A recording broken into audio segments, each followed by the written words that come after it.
Hello, this is Alex Ramsey, host of Night of the Batman, with a review of Batman Beyond, Hush Beyond, written by Adam Beechin and penciled by Ryan Benjamin. Now, before I begin with the whole review process, with the whole summary and everything, and all that stuff, I just want to let everyone know, before you continue watching, that this will probably most likely have a lot of spoilers in it. So if you haven't read the book and would like to, then you should stop watching now.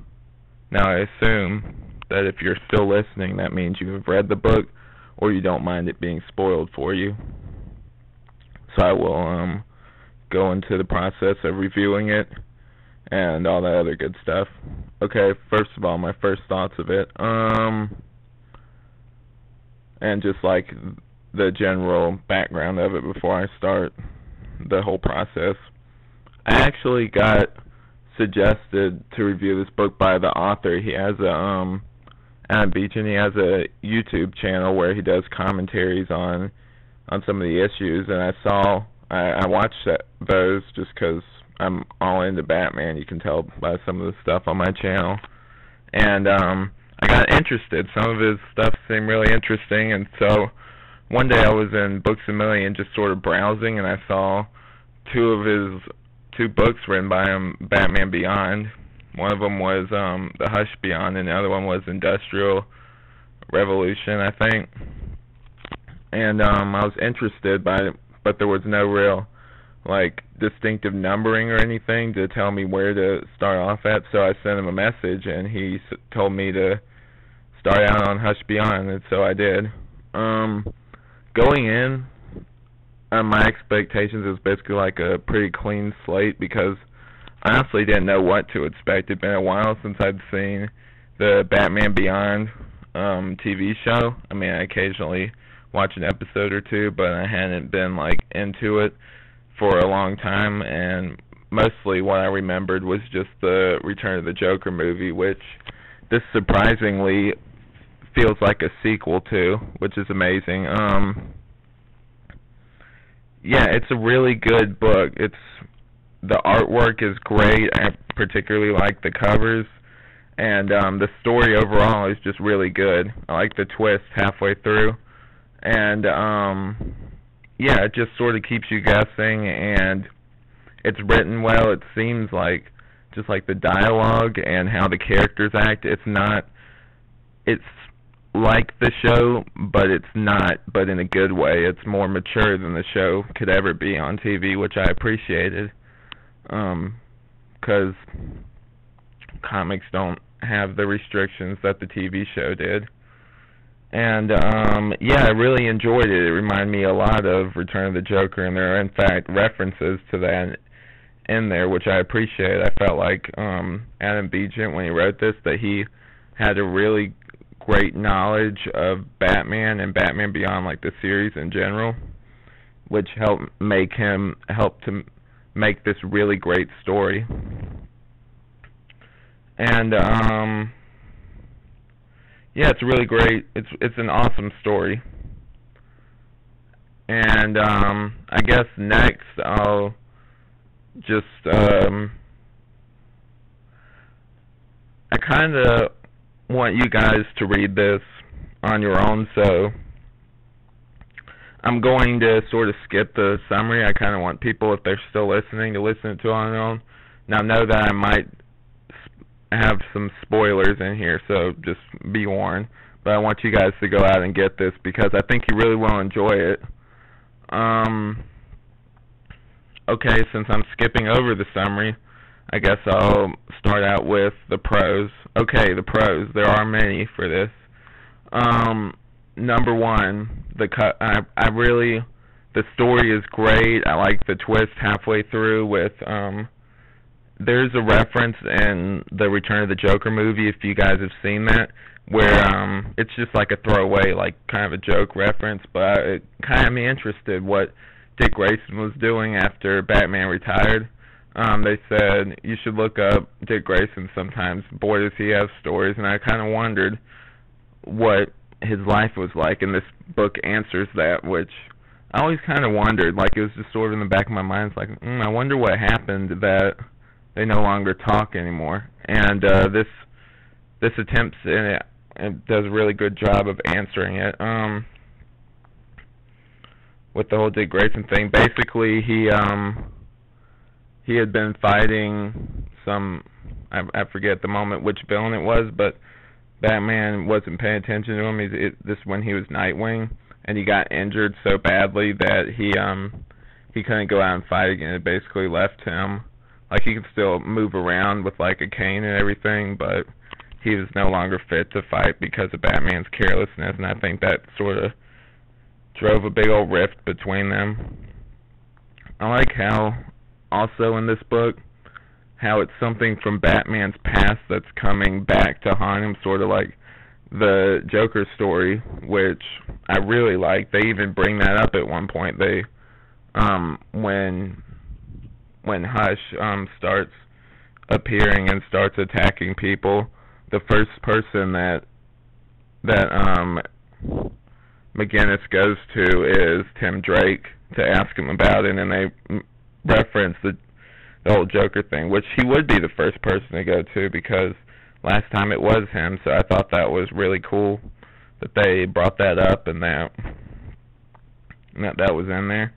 Another thing I kind of really liked too was how they would take certain villains, but then like they'd be different. Like there's a Catwoman in here, which I like too. Their whole sort of banter thing and how she's not like the other Catwoman. Her suit is very different. I found her suit, I didn't like it that much at first, but once I got used to it, I liked it a little bit more. The Catwoman in this can replicate herself, which I thought was really cool. It sort of gives her the feeling kind of like Batman, where she's like in a whole bunch of different places at once. And also how they form a sort of relationship through this, I thought was really cool, and sort of echoing the whole Batman-Catwoman relationship in the comics. I like how they had Amanda Waller in here and had her be a pivotal part of the story, like she was in the old Justice League stuff, and also it kind of reminded me of Epilogue a little bit, except that she's actually still involved with that sort of stuff at one point. At this point, I mean. Yeah, the covers look amazing. That was one of my other favorite parts was flipping through and looking at the different covers they had. I mean, they just look great. The colors and how they're painted, how they look, is just, they're really good. They almost could be like, if they were enlarged, they could be like posters. That's how good quality they are. Yeah, this is a very tight story. I really liked it a lot. Trying to think of something else that I really liked. Oh yeah, the twist halfway through. At first, I was kind of thinking, well, it can't be. Spoiler alert! If you don't want to know this, then you can skip through this part.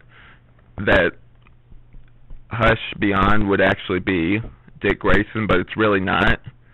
Like, at first I was like, oh really? Really, they're gonna do that? They did that in Return of the Joker. It's why it also feels like a sequel. It's like, oh, that was kind of, like, at first I was really against it, but then it was revealed he was a clone.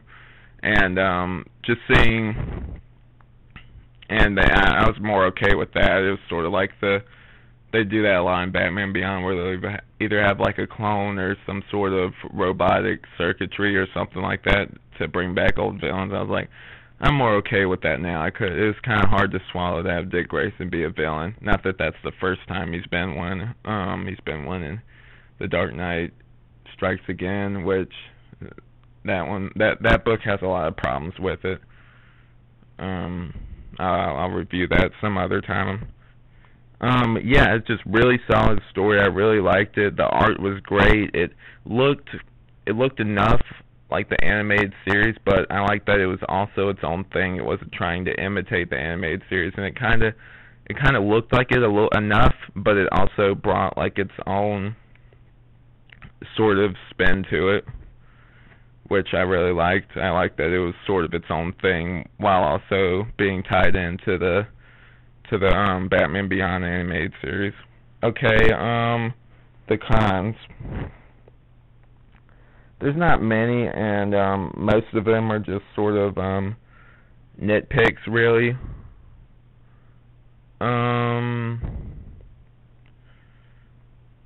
Trying to think of one now.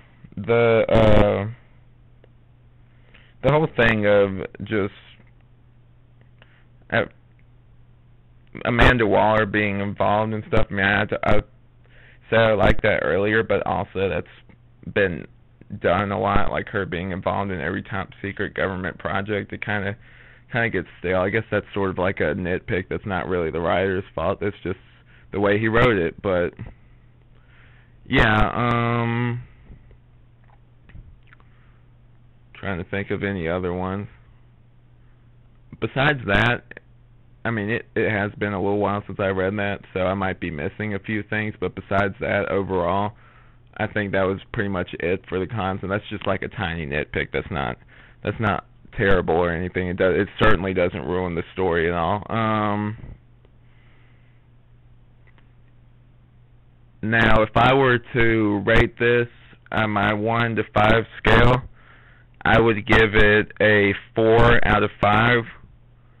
I think it's really good, but one of the other things I've got to bring up is that I think they could have stretched it out a little more. It is a tight story, but it does feel like in certain places they could have expanded upon it and made it longer, because I read through it pretty quick. I enjoyed it, but certain parts just felt like they could be longer and be like explained more, and that's what's, I guess, keeping it from being a 5. But the story's great, the artwork's great, and it's a really good story. I just felt like it could be longer, and I was kind of disappointed it wasn't. It's still a great story. It's a good mystery. I enjoyed it, and I like how it brought in elements of the different Batman-related stuff from the past, like his history, and brought sort of new life to it, and also reminded me of the Batman Beyond animated series, and I thoroughly enjoyed it.